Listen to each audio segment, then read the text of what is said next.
follow-up question. Can you give the attendees an idea of what the workload is like for a pro bono case? I know it can vary, but maybe just an understanding of that. Is it manageable? And how do you fit your pro bono work in with your regular practice work?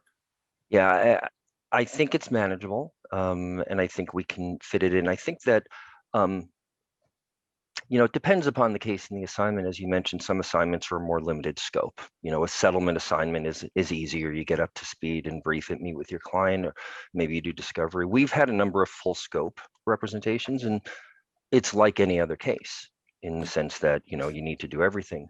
Though I would say um, the efficiencies, we're plaintiff lawyers, so we're always sort of saying we want things quick and fast and efficient. Give us a trial date. Well, my impression in these cases is the rules say how much discovery you get that much. You don't get more, like these cases we do where we say we need 80 depositions, Your Honor. And it's very focused, it's very efficient, and you move quick. And I think, as Judge Chen mentioned earlier, you get trial dates, and trial dates cause everything else to get in line and get done. And I think because of that, they're almost in a way easier to do, because when we've got in full scope cases, we've had trial dates within 9 months, usually, of when we got in.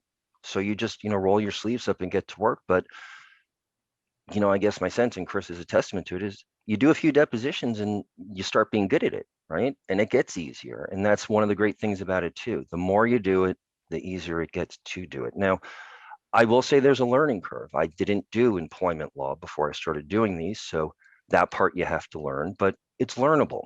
I don't know that I would take on an IP case necessarily, because that's somewhat farther outside of my field, but I can take employment. I always wanted to do civil rights. Those are things that can be learned in my experience.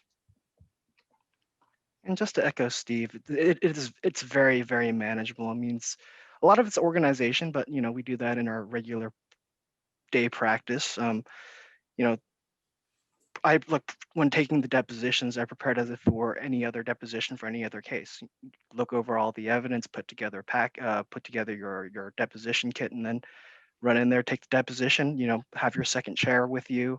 You know, my paralegal extraordinaire who was sitting with me for every moment of those depositions, and briefing summary judgment. It's like briefing any other dispositive motion. Put the care and effort into researching the issues, drafting it, outlining it, really putting the spit and polish on it.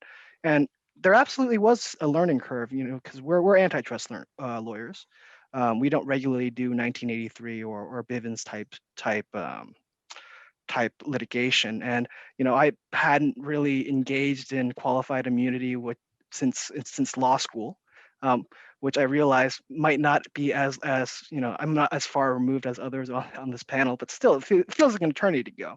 So just to have to refresh myself and really learn developments since then to really fully address the issues confronted with our client was, it took time, but it was definitely worth it just to re-engage myself with that area of law.